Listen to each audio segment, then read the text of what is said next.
This is Tea with Botha.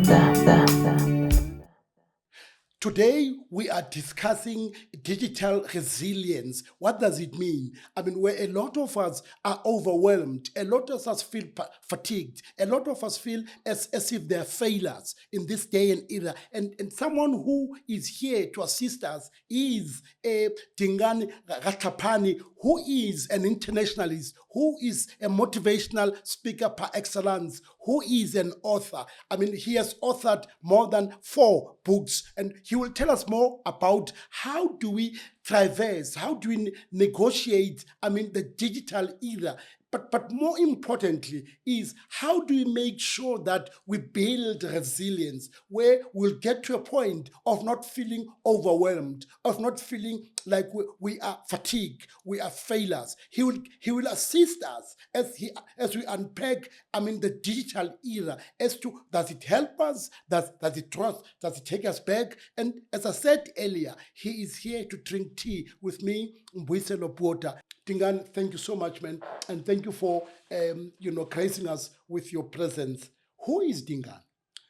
Thank you very much, Mbuyiselo Botha, and I would like to actually thank and greet all the viewers that are watching, and I hope after watching this, my biggest hope is that at least people can be able to see something in themselves and they can start to have the sense of control, because I know how much you can lose control when it comes to this digital era. You feel like things are just running away from you. And who's Dingaan Rahlapane? Dingaan Rahlapane is a man who grew up in Limpopo. I grew up in a village called Sipokuye. Don't worry about the spelling. It's a very long name. I grew up there as a young boy, and I schooled there. And after matric, I went to Gauteng. And I took a bit of time there, but from there I realized, you know what, I need to go into tertiary education. That's when I went to study. But I went into a science field, and you'll hear why this is important, why I mentioned the idea of a science field, because I'm also a scientist by profession and also a risk practitioner. So as we speak, you'll see why these two are very important to be mentioned. And now you are a life coach, as Dingaan. What is it all about? Actually, throughout my life, I've always loved to see people prosper. I've always wanted to see people get the best out of themselves, because when I see a person feeling like they've this low esteem, they feel like the world is all over them, they feel like there's nothing that they can do, they feel like everything's attacking them. I feel like if you only knew how powerful you were or you are and how much you can do as a person, that's what I always feel, that one day I hope I can make people to see the powers that they have, so that they can be able to live the type of life that they're supposed to live. And I liken this to a lion that just grows up to feel like it's a sheep, because there's this analogy that I have of a lion that was lost. It was a small lion, a cub. It was lost and it mixed with sheep. And over time, it grew up with sheep.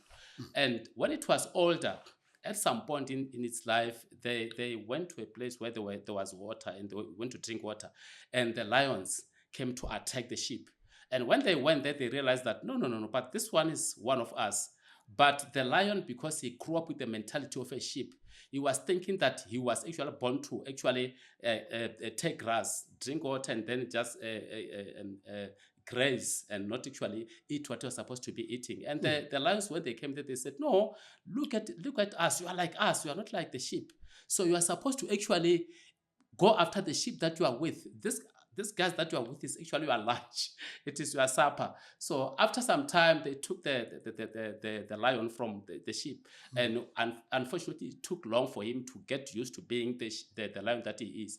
But he discovered himself. So that is the analogy that I say to people, that most of us are so powerful, but unless if you realize the powers that you have, you'll never actually expose that powers that you have. So that is where life coaching comes into being. Interesting. To see people become the powers, to take it all out of themselves, the powers that they have. And motivational speaking, that is just a small session, a temporary session where you lift someone's spirit to feel that things are possible. So once you have done that, you take them into coaching, because you do motivational talk, and then once you are inspired, then we go into total transformation. That is where we do the coaching process that takes hours. It's actually currently 12 hours that I take clients through or customers through. So that is the two parts. And the writing part, the author part is, I grew up loving to read books. I at home, my mother used to complain that every time we give you a bit of money, you are buying magazines. I had a lot of magazines. At the time, maybe you can remember the magazines like Pace, Bona. We used to have those type of magazines. Drum. Yes, Drum, Cosmopolitan magazines. Yes, So yes. I used to read those, and from a very young age, unbeknown to me, that was building something into my mind. Because remember, a habit, you build it by repeating something over and over again. So that built a habit that grew up with me. And now automatically, I loved to read.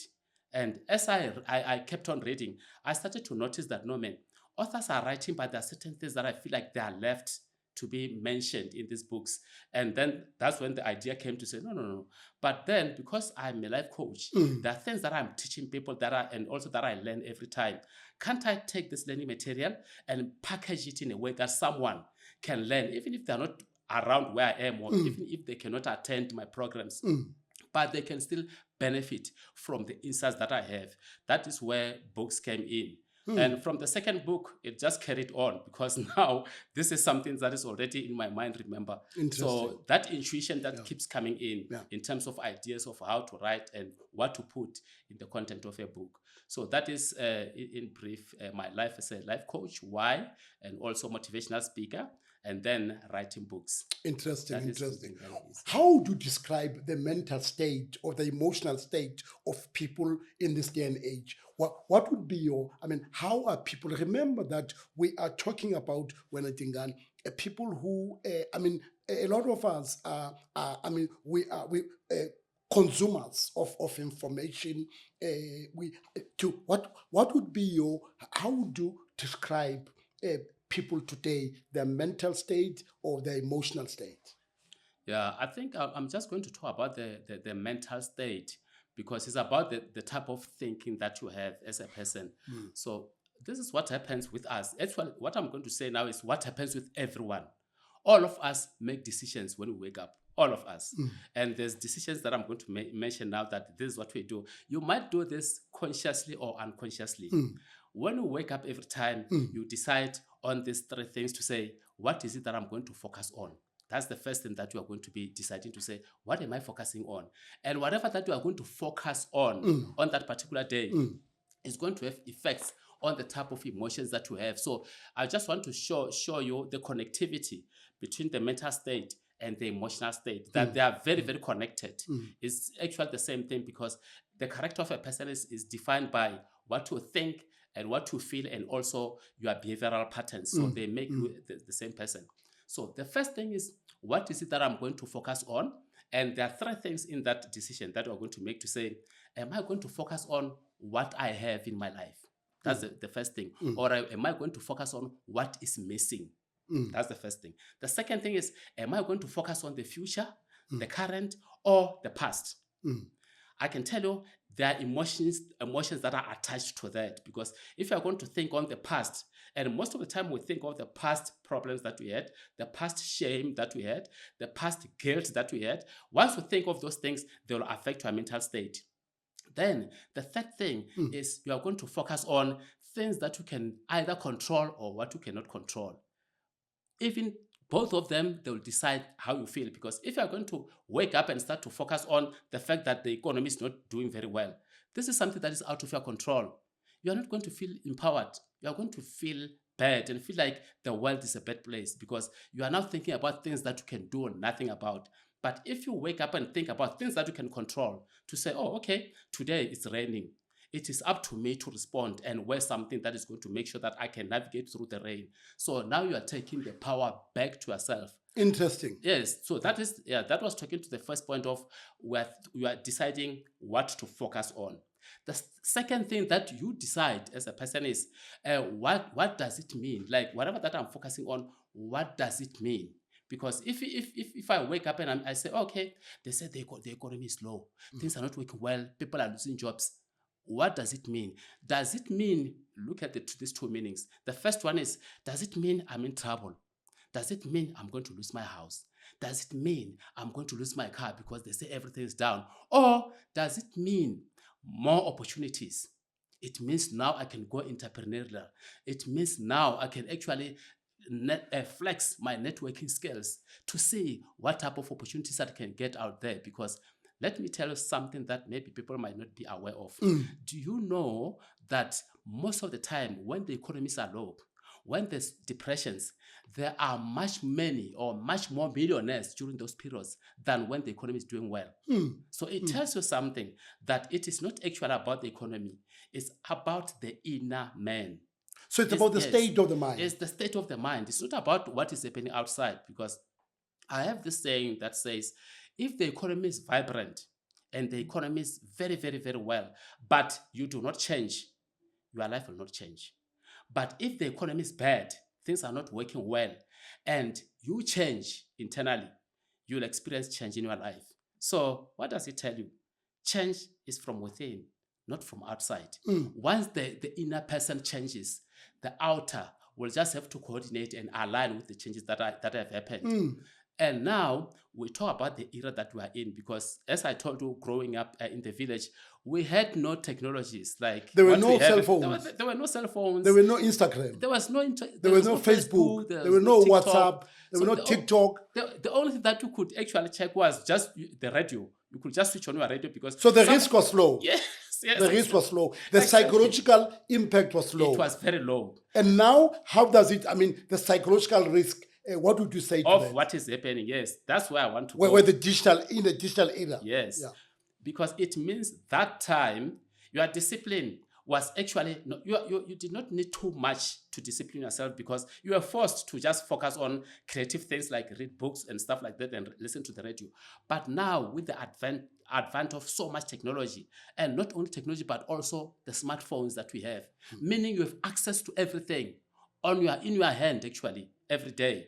So that requires a lot of discipline that you need to have as a person. So, but what does it mean to do that? Because let me give you an example of something that maybe people might not be aware of. Do you know that if we have houses, but there were no controls, there were no boundaries, do you know the amount of chaos that was going to be there? I have a house here, you have a house here, someone has a house here, anyone can just walk around. We're not going to feel safe. This is the reason why we have what are called boundaries. Very important. We need to have boundaries so that we can secure our own space. So what do I mean by boundaries? And that would mean even our mental state, our psychological state. We just have to protect ourselves, because if you don't, the world is going to control you. And when it controls you, it won't be in your own advantage. It will be for the world's advantage, and it will frustrate you. Because you'd feel overwhelmed, you'll feel frustrated, you'll feel fearful. Exactly. You'll feel that, look, I'm a failure. The world is up against me. Exactly. So the question is, what do we need to do? But then what we need to do is what we have done already with our houses. We do what? We put a fence. And we put what? A gate that will allow things that will come in. I'll allow people that I know that are going to visit me to come into my house, isn't it? Yes. Yes, that is access. Like I have access control into my property. So we need to do the same with the digital era. We must say, actually, what I always say to people that don't make technology your enemy. Make it an enabler of your life. Because if it's not, it's going to be abusive. So the same thing that we have done with houses, where we put a fence and we put a gate, we just need to control how much goes into our minds. Because suggestion is power. You need to sieve. We have to save what goes into our minds. Because if you don't, like I mentioned, the world will do it for you, and it won't be to advantage. So what do we do? What must we do in this state that there's so much technology? We need to discipline ourselves, and we need to control it. And someone can say, I hear what you are saying, but what do you mean by we need to control it? You need to, let's say we have meetings. Maybe you have seen what I'm going to mention now, that you go to a restaurant, you see a family, they're sitting over for dinner or lunch at a restaurant. But you notice that almost all of them, they're on their smartphones. These people are supposed to be having lunch and enjoying a conversation, but almost all of them are on their smartphones. So they are connecting with people that are far away from them.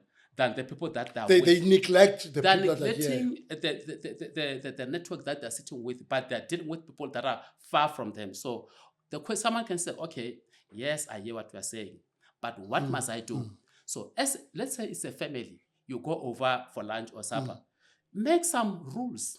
Let there be a boundary that says when we sit on a table for supper, we are all going to switch off our phones, or we're going to put them on flight mode, all of us, so we can focus on each other. We can talk to each other. And then you tell yourself that, okay, let's have, it's smaller rules that you must put, just like you allow people into your yard or not allow them. Then you can tell ourselves that, you know what, as a person or as a family, let's have time blocks. This I call time blocks. Have a time when you know I'm off from social media, I'm off from emails. So you block that time to say, I'll only be available maybe between 2 and 4, or maybe for 2 hours And or that's for an hour. So now you are taking control over technology instead of technology taking control over you. Now you feel like, now I can deal with my life. You see, You are in charge. you are now in charge, because if you don't, you're always checking on your phone. This is where the problem comes when I tell people, because most of the time when you talk about addiction, people think of substance abuse. People think of someone that is smoking a cigarette. Drugs, nyaupe and what? Yes, nyaupe and stuff like that. But addiction, something that addicts you is something that has created a habit out of you. And a habit is something that your body can do without consulting the brain. Actually, you know situations where someone can drive a car. If you are used to driving a car, you have a habit of driving, you can get to town, and if I ask you how many times did you indicate, you won't tell me. The mind cannot remember. But the body was doing it because it's now habituated to do the action.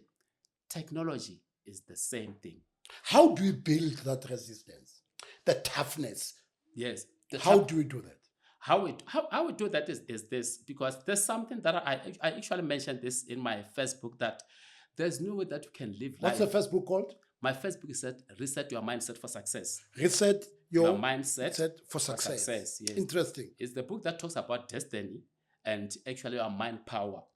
And in the destiny portion, that is where we talk about how to discover your purpose and how to have a clear vision for your life. And also, now that you have a vision, how do I get steps and processes of how to get to that picture? Because a vision is the picture of our preferred self, by the way. But how do you get there? It's always easy to say, yes, I see myself in Durban. But how are you going to get there? You need to find out that, do I have a car? Am I going to use a flight? Or if I'm going to use a car, do I have petrol in the car? Stuff like that, you have to put them into the system so that you can make a good, a proper journey. But then you asked, do you put the resistance? I spoke about going to Durban, but now look at this. And that's been practical. That is been practical. So look at the situation. I do not know where I'm going, and I'm driving my car. Do you know that anyone that stops me, I'll talk to them for hours. I don't know where I'm going. I'm just taking a round. So anyone that says Dingaan, I'll give them attention. But if I know that I'm going to Polokwane, no matter how much you are going to be making noise to me, the fact that I know where I'm going, that disciplines me. And the fact that I'm going to Polokwane, it means I know where I'm not going. This is where it's interesting. I know that I'm not going to Rustenburg. I know I'm not going to Cape Town. Very interesting. I know where I'm focused at. Then if I'm focused there, it's easy to deal with distractions. Disruptions or distractions of technology as well. If I know I need to get to Polokwane in 4 months' time, I'm not going to spend 6 hours on a TikTok or on an Instagram, knowing that I have a destination that I must get to. So you get disciplined because of knowing where you are going, having a certain vision of your life, and putting down goals to get to that vision. So for me, that is the starting point. But if you don't have those, the world is going to dictate where you must go. So you're saying you're not listening to those noises. And you're not listening to the noises. Yes. And meaning that you're not listening to what TikTok says, what Instagram says, what Facebook says, what X says. And let me tell you something very important when I talk about not listening.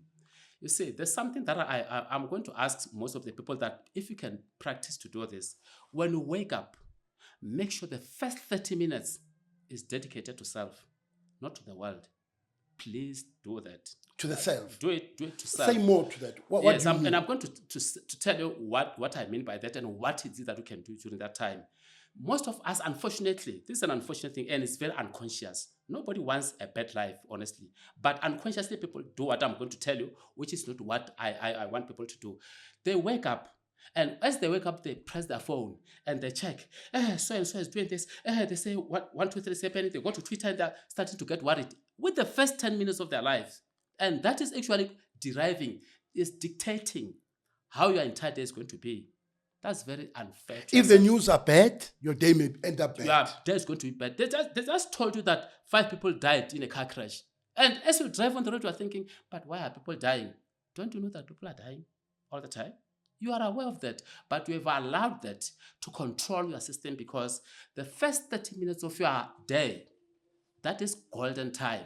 And the question is, someone can say, okay, I hear what you are saying, Dingaan, but what must I do with the first 30 minutes of my time? Interesting. Answer the question. Yes. That is why I want to go to, because I love, like in my books, I love to tell people what you must do, not about the facts. Facts are always there, you can get them, but what is it that I can do?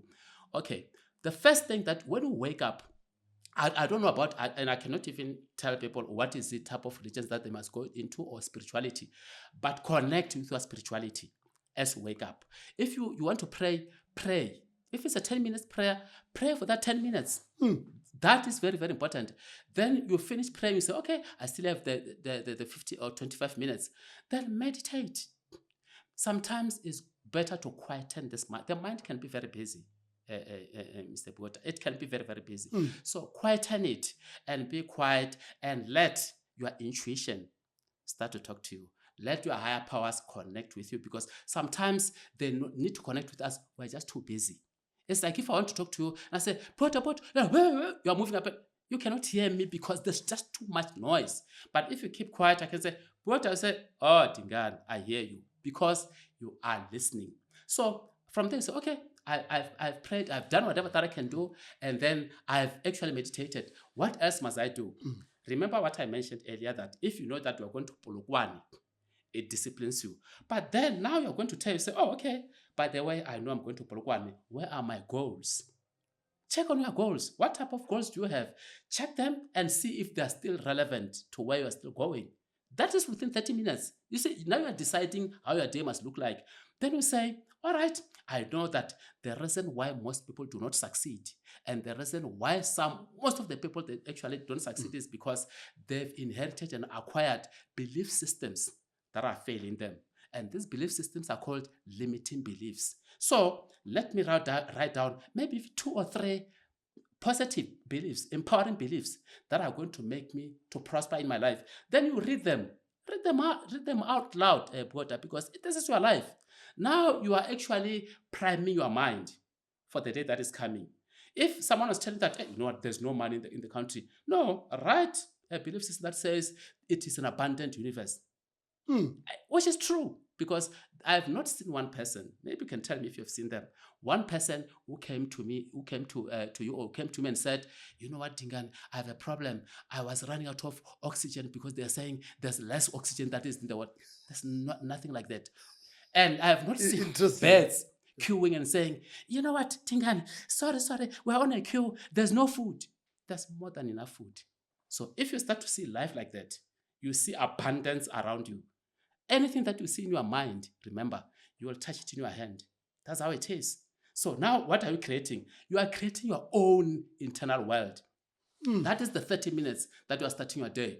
Now you get into a car. Even when you get to traffic, the fact that you have meditated, you know where you're going, you have actually affirmed your own belief systems. The world doesn't have as much powers as it would have had if you started with checking on a digital system. Because there may be some information that may overwhelm you, discourage you, where you get to a point where you are despondent, you are disappointed, you are discouraged. But you are saying that this 10 minutes, by the way, you said it's yourself. It is for self. It is actually the 30 minutes of the first 30 minutes of the day. And this applies to the 30 minutes before you go to sleep. Please make sure. Also. Yes, there's a reason why 30 minutes. Because you can ask me, why this 30 minutes and why when I wake up and why Why is it? why the 30 minutes? Yes, scientifically, because remember when I started to mention that, no, there's a reason why I'm saying I'm a scientist as well. Yeah. Scientifically, we know through science that the brain, when we just wake up, it is a recording system. You know, when we woke up, I don't know if most of the people can make sense of what I'm going to say, because when we were growing up, we had what were called cassette tapes. Yeah. A cassette tape, you'll buy a TDK that is empty, and then you record stuff on it. So your mind, when you just woke up, it does the same thing. It's recording stuff that time in the morning. Before you sleep, your mind is going to start the process of recording.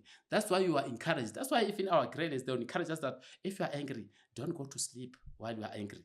They knew the danger of doing that because the recording system is going to happen. So 30 minutes when you wake up and 30 minutes before you sleep, make sure it is dedicated to self. Because just look at this. Imagine this. You looked at your goals, you have meditated, you have looked at your belief systems, you go to sleep. That is a glorious sleeping. You are sleeping, thinking good and harmonious things. Yes. I find when Dingaan, what you are saying is directly speaking to what we are talking about today. You build resilience. You're saying that, look, you're able to say, this I want, this I don't want.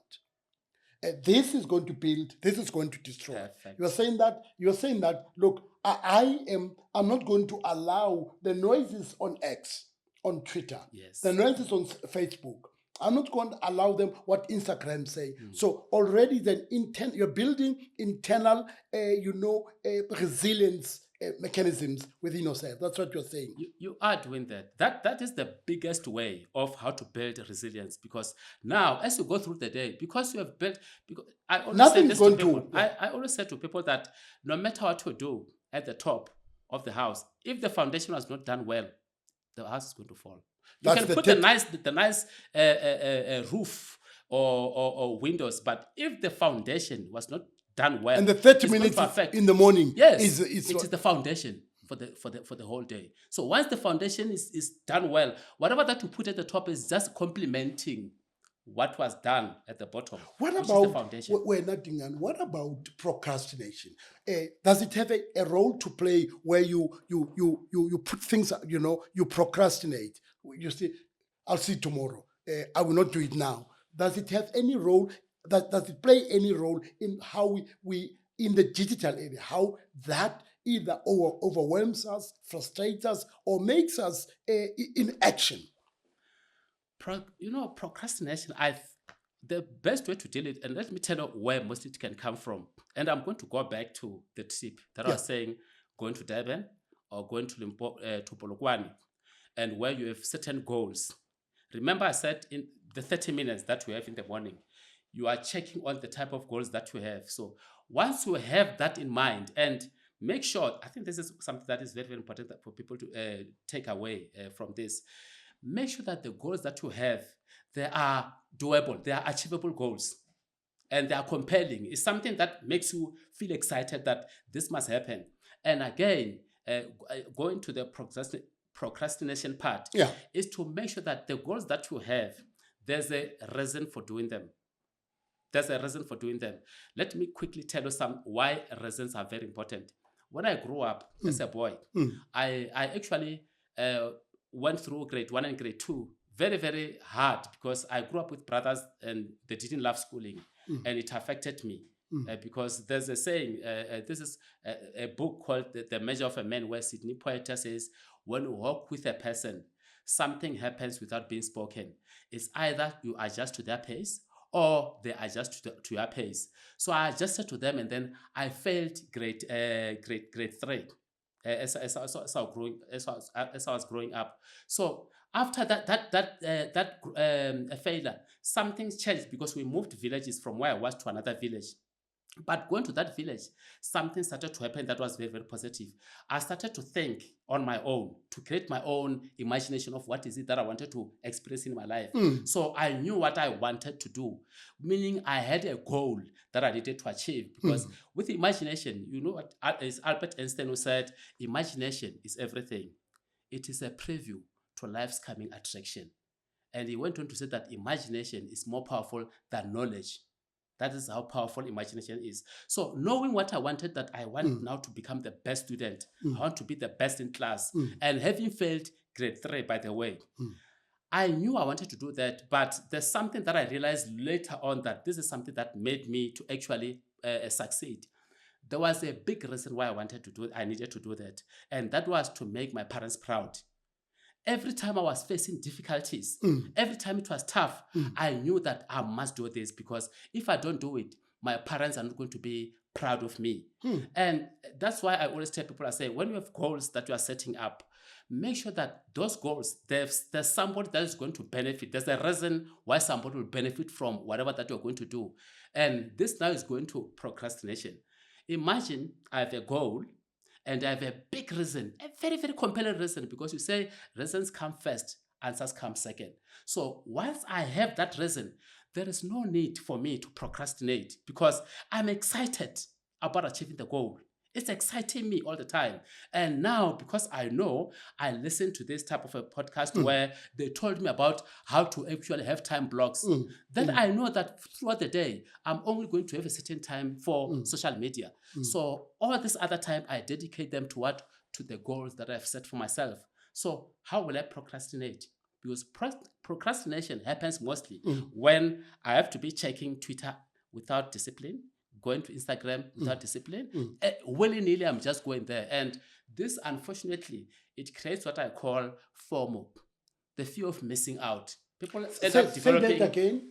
Yeah, people end up FOMO. developing You said it's FOMO. Yeah, the fear of missing out. Because a person, every time they're sitting there, you just see after seconds, checking on the cell phone. I might be missing something. Yeah, I might be missing something. The world is, Yes. Yeah. Even for important family gathering or important meetings, someone will just get out after 5 minutes, then check, missing something. But you are missing nothing. It's not that you've developed a habit that has become actually like an addiction. And you may not be aware that this is an addiction. So time blocks discipline you. That, okay, I can switch off this thing for certain times. But to start with, you need to have goals for your lives. And the goal that you have, like I mentioned, it has to be compelling, that there must be a reason why you need to do this. So there's not reason for me why we must procrastinate, because imagine someone like me having to write books. If I was stuck on social media, I wouldn't even write 2 chapters. But because there's time blocks that I do, what I'm mentioning here is what I do. I have time blocks. There's time when I know this is not time for social media or emails. Then I put everything off, and then I can switch on maybe for 2 hours, and then I can access whatever that I need to access at that particular time. Nothing would have run away from me. You see, now I have control. Now I have a boundary. I know it's coming into my yard. I can control them. Without control, people complain when you don't have a boundary. Even if you are a country and your boundary is not well set, people will just come in and out of the country, and that creates a security risk. It also creates chaos. It's a security risk. It's chaos. You can say now there's chaos. Yeah. Now there's we're worried about crime and stuff like that, but it's because you didn't take care of the boundaries. So deal with the boundaries first, and then there's control after that. So that for me is Can I be overwhelmed by procrastination? Can I, by continuously procrastinating things, can that overwhelm me?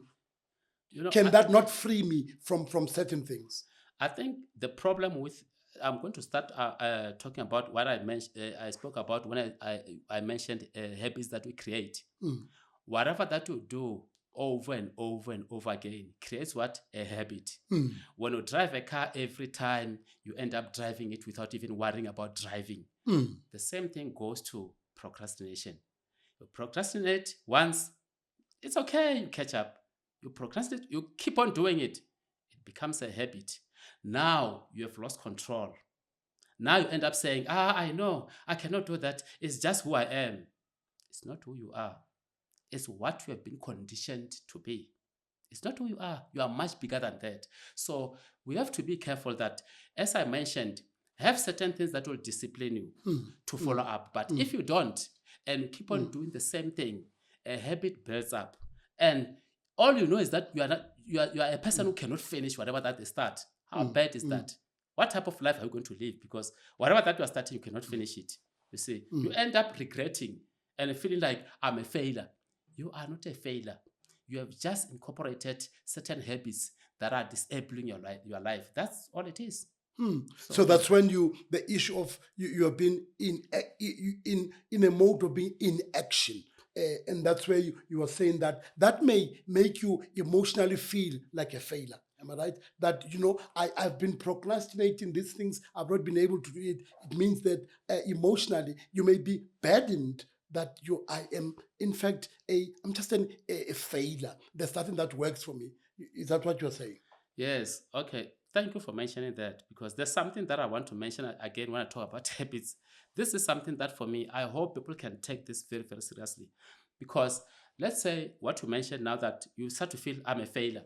When you feel like you're a failure, you are not going to be feeling good emotionally. Yeah. You're going to feel better about yourself. Yeah. You feel like things are not going to, are not working in your favor. So you just have this low energy about yourself. And this is where, again, we go back to the habits that I was talking about.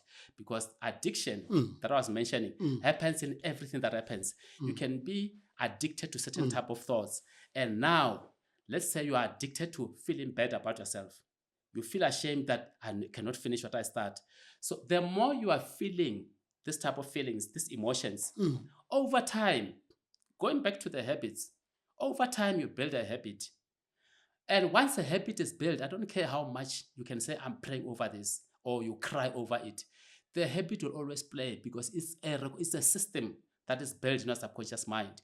So already you have built that system. And one thing that is very, very critical, that's why I'm saying I hope people can take this very serious, is that negative emotions, they are highly addictive. Very, very highly addictive. That's why you're a person that will say, this person worries a lot. Sometimes they are not even aware that they're worrying. It has built a system in them. And once that system has been built, it drags your energy. And our life is controlled by the energy system that we have, because we are people that are vibrating. We are vibrational beings in a vibrating universe. The more you have less energy, feeling better about yourself, the more you are dragging all these things that are negative, that are low energy, to yourself. And you are surprised, my life is not changing. But it's your energy that is dragging the life and putting you at the type of life that you are not actually even wishing to have. But most of the time, people are not aware of that. They say, no, I'm waiting for the economy to change outside. No, deal with the internal energy that we have incorporated, because you have procrastinated so much, it built a habit. And the habit led into negative emotions. Negative emotions, they are highly addictive. Now your life is dragged down. And you start being at a place where you feel that I am a failure. Because there's this inaction, there's this procrastination. How then do you deal when Dingaan with a feeling that I am a failure? There's someone watching and listening to us in this conversation. This person is overwhelmed by, the digital era that he has not been able to build, this resistance we talk about. How do you then deal with someone who feels that, hey, you know what, I think that I'm good for nothing. I think that emotionally, I'm a wreck. I'm a failure. I'm good for nothing. How do you deal with that? The first thing is to recognize that we have a problem. Once you recognize you have a problem, you are halfway there. If you don't realize that I have a problem, firstly, it's not going to get solved. So if you realize, oh, I'm a failure, okay, what is it that is making me to fail? Because it's you doing this, by the way, or knowing this. You realize, okay, I'm a failure. What is it that is making me to be a failure? Or to think that I'm a failure. Yeah, to think that I'm a failure. Yeah. Then you start to ask yourself, okay, maybe it's because I procrastinate a lot of times. Yeah. But then the second thing that you ask yourself, what is it? Because remember, I always tell people that answers to anything are within us. There's a chapter that I have in the second book that says, questions are the answers. So once you say to yourself, okay, I realize that I'm actually like a failure. I'm not succeeding in what I'm doing. I'm procrastinating all the time. So what is it that I can do? Then the question is, how do I change this situation? Remember, who's asking questions? You're asking yourself, how can I change this? Self-interrogation. I always say you are far more powerful than you think. You have answers to the problems that you have. You are just not getting to those answers yet. You just don't know how to get get them out of yourself to be able to live the type of life that you live. So you ask yourself those questions to say, how do I need to change and what must I do? And once you do, because remember we spoke even about the 30 minutes that you wake up doing certain stuff, practice doing that. It's going to be hard at the beginning. It's going to be very, very hard because you've built in certain habits that are not working in your favor. So practice doing the things that you know they can work in your favor. It's okay. Maybe let me see if I can put this 30 minutes when I wake up. If I do this, when if I can put the goals, I set the goals and then focus on these goals throughout the day. And as the day goes by, one thing that you need to always make sure that you do, Mr. Botha, I think this is very critical. Make sure that you always have references. I call them legs. Legs. It's like legs, like a table. When a table has got 4 legs, if you remove one leg of a table, it loses balance. If you remove 2 legs of the table, it can fall down. So the goals that you have and the belief systems that you have created in the morning, make sure that you always have references. If you believe this is an abundant universe, or if you believe there's so much out there, always look for news that are actually confirming what you believe. Don't get things that are going to sabotage what you believe. This is where people do this contradiction, and it gets confusing, because if you say, yeah, there are opportunities out there, and then you listen to the news that tells you there are no opportunities in the country, that actually contradicts your belief. So listen to stuff that is going to empower and actually ignite that fire that you have built within yourself. So, but I like. So is it part of how do we? Rewiring. How do we make sure that we change what we think practically? How do we do that? The rewiring. One of your book, it says that reset your mindset for success. How do we get to that place of how do we rewiring? Rewiring of the brain, which is very, very important, because this is where science comes in. And this is something that I hope people, it's going to be like a bit of a shocker for people when they hear this, because do you know that when you learn something new every time, you are creating new neurological connections in your brain. So you are actually every time creating a certain brain that you can either like or not like. So you are creating your brain every time. So this is actually the good news, by the way, the fact that you can create a new brain at any time. But then the question you're asking, how do I rewire my brain? You firstly start with where I started on the vision, to say, okay, firstly, let me know, why am I here? I said something about questions are the answers. Ask yourself, but why am I here on earth? What's my purpose? What is my purpose to be here? What am I doing here? I'm telling you, Mr. Botha, if you keep on asking this question, then people can say, what does it mean by asking that question? If you keep on asking the question, answers will come. And once answers come, then the question is, what type of a picture of a preferred future do I see in my mind? That is your vision. And then I'm still going back to vision goals, because that's the beginning part. You cannot rewire your brain if you don't know what you really want. You must know what you want. And you say, okay, because I know what I want. Then the second question, the next question is this: what type of belief systems must I adopt to reach my goals? Very important, because where you are and the goals that you have set, you are not reaching them because the belief systems are limiting you from reaching them. Then you say, oh, okay, now I see there's this belief system that I built. But now, to be able to reach these goals and also these belief systems, what type of a person do I need to be? Because in your current version, you are not reaching these things. You might find that, okay, where I am as an employee, I'm not reaching my goals. Maybe if I become, let's say, I'm just giving an example, I become an entrepreneur or a business person or a successful business person, I can reach my goals. And if you do that, this is the rewiring process. If you do that, the next question is, what is it that business people do that I'm not doing, that if I do, I can change my life? That is the question. Then you use your smartphone for good effect. Now check, what do business women or businessmen do daily? Then do what they do. Simple. Because I always tell people that it works when you work it. Yeah. Work on that plan that you have to say, I am a businesswoman, then be that businesswoman. Practice being that businesswoman. Now, because remember I said, when you learn something new, you are changing connections in your brain.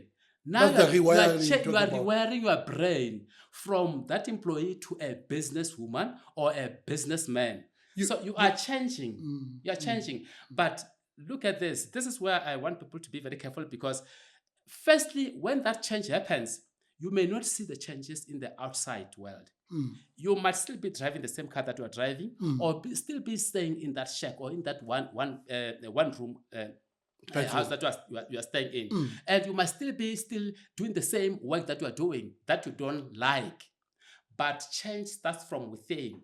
It's a matter of time that the changes that have happened inside, they are going to affect what is outside, because everything that you see today, nothing just happened from outside in. It started inside out. And that's going to, in fact, make, as you rewire how you think, it's going to even impact on what you're thinking about failure, what you're thinking about success, what you're thinking about fatigue.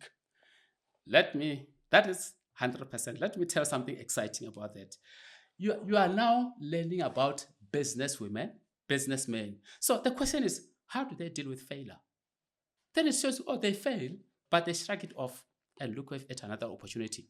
When they don't fail, when something goes wrong, what do? They focus on the next thing. So now you have built resilience by becoming a different type of a person mentally. So now resilience has been built, and now how will even technology even affect you negatively? It won't. You know where you are going. You know who you are becoming. And by becoming is the rewiring of your These brain. outside forces will not define or determine who you are. They will not determine who you are, because there's something else that I'm going to mention that I hope people can do this. Very, very important that people must do this.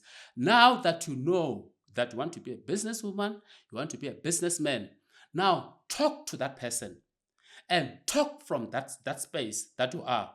And this is what I mean by that, because you can say, what do you mean by talk to that space? Talk to that person. Now remember, in the beginning was the Word. The Word was with God, and the Word was God.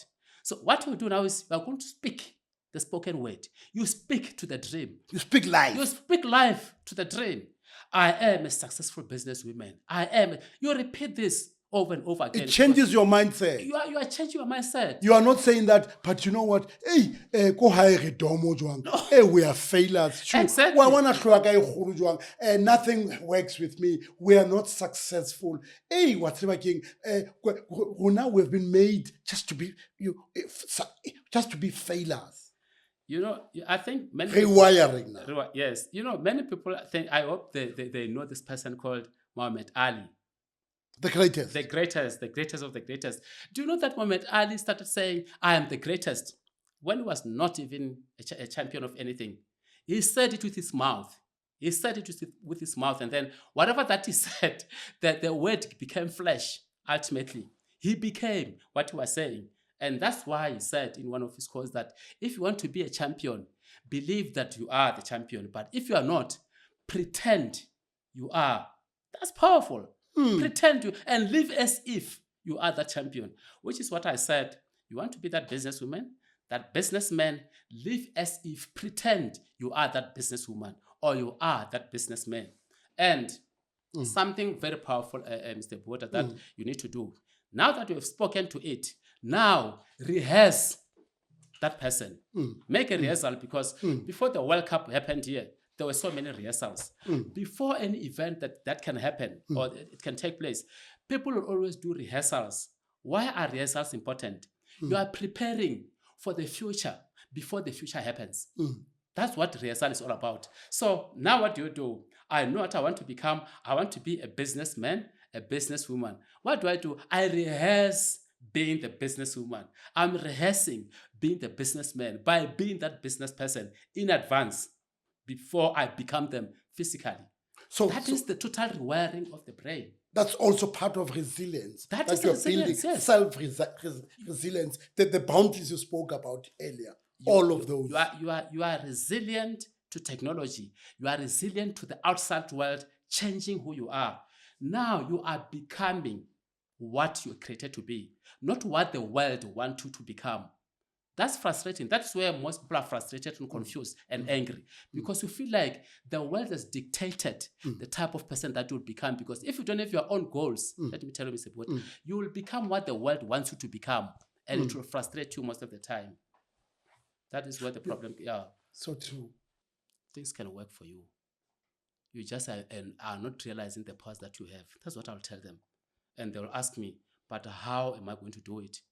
I'll first tell them about the 30 minutes that they need to do when they wake up, and then how to navigate your day. Because if, like, you know where you're going, like I mentioned the visions at the beginning, now you develop a new identity of the person that you want to become. I get you are not happy now. You are saying, I'm not happy, I feel I'm stuck. You are stuck as the person that you are currently.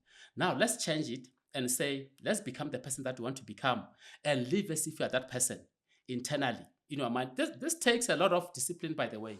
It's a lot of discipline, because what I'm saying now is a process. Is what is called faith, the substance of things hoped for and the evidence of things not yet seen. Because now you are living as if you are the person that you are not yet there. I like what you've just said about faith. Yes, you are living as if you are the person that you are physically not there. So the fact that you are overwhelmed, you feel like you are a failure, is because the current version of yourself is not giving you the results that you want.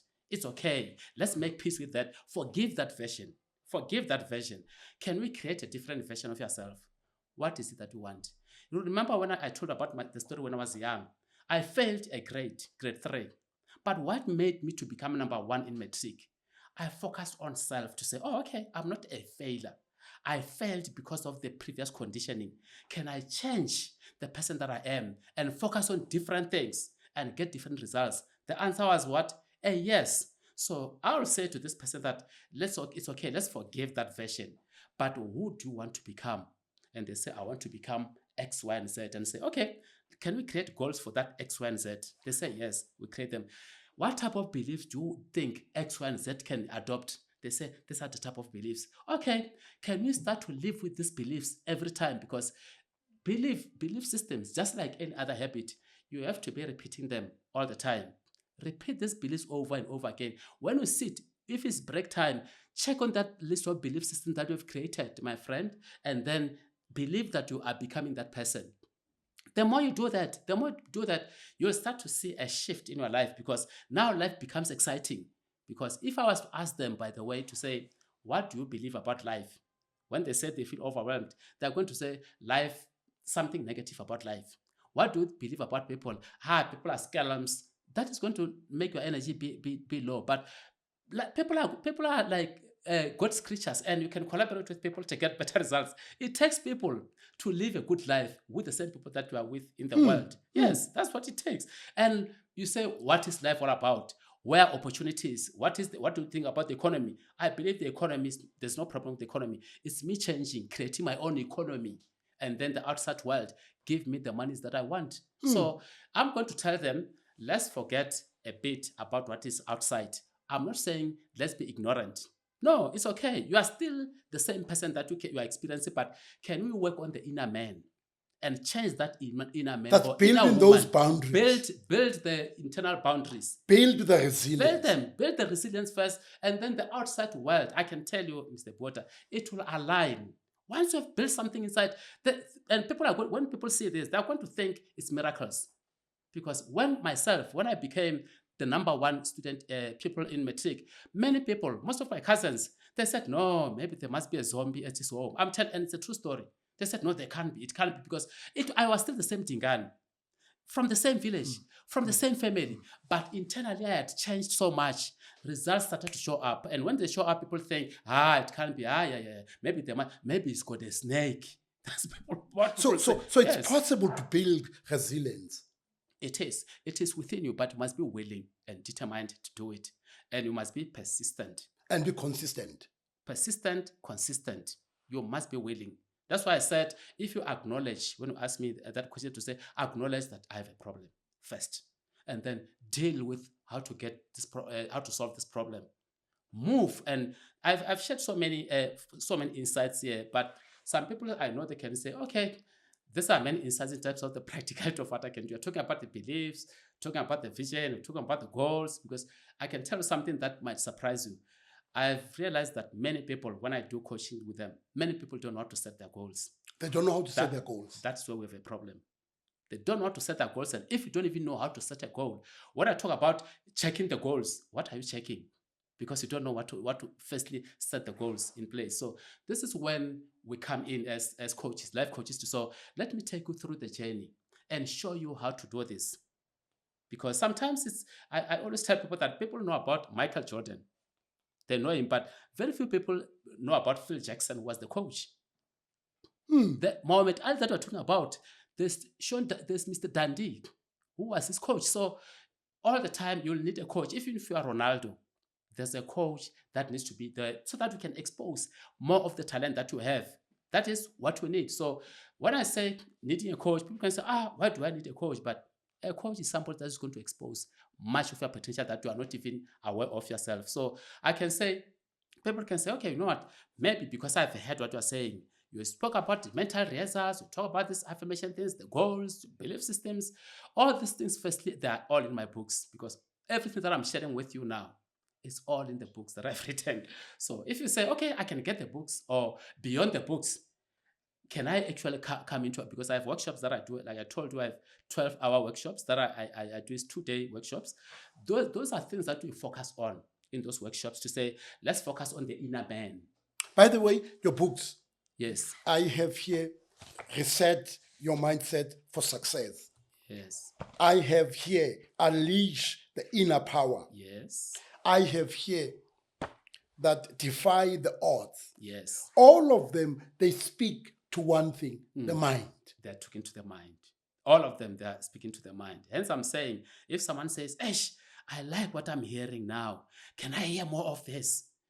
You can hear more of this in some episodes to come. But the other thing that you can do is, okay, let me get these books, because if this person is saying this is a snippet of what the books are talking about, then there's a lot of things that I can get in the books, because it talks about suggestion in there to say how to prevent suggestion from coming in, suggestion talking to technology, which is a suggestion, it's things that are coming into you, but that practical tips of how to avoid and how to do certain things. So those are the 3 books. The first one, like I mentioned, is about the destiny and mind power. That's the first one.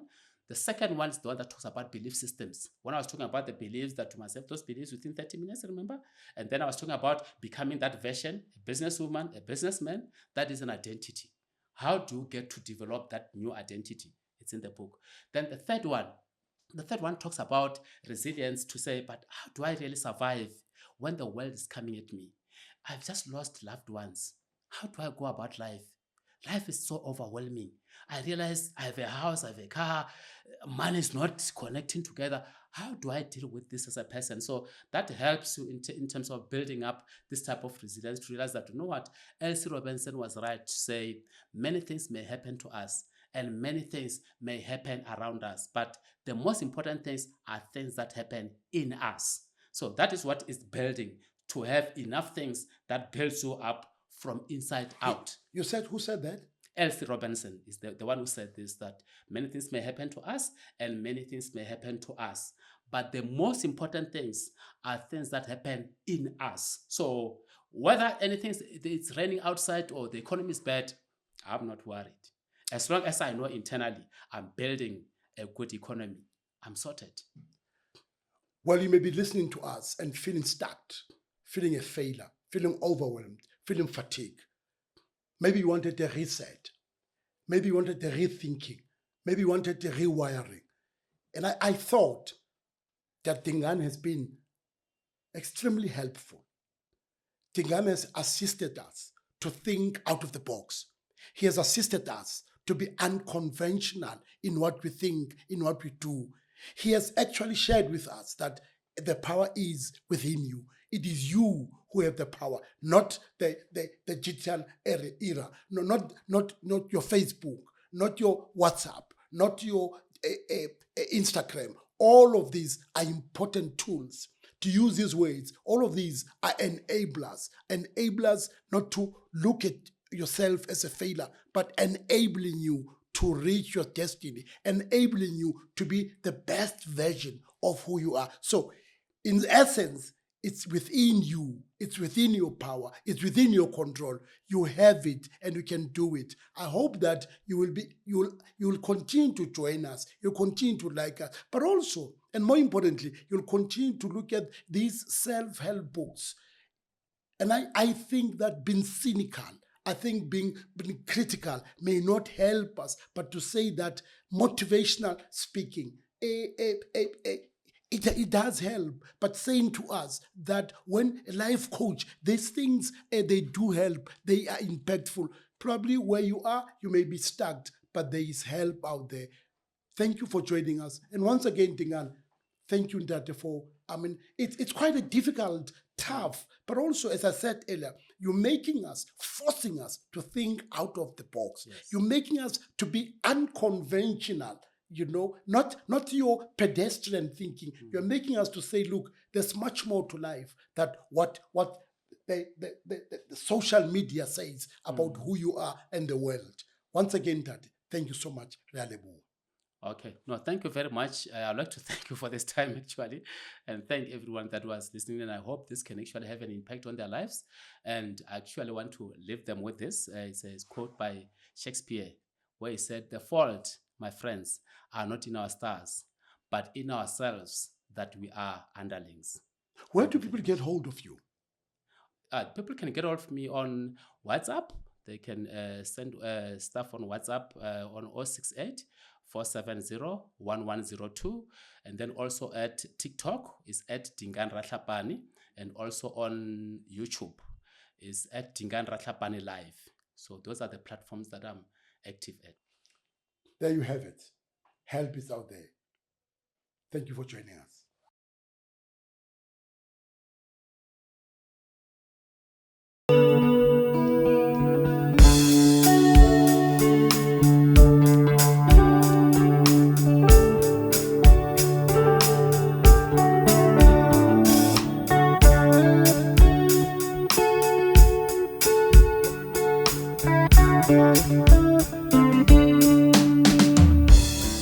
This is Tea with Botha.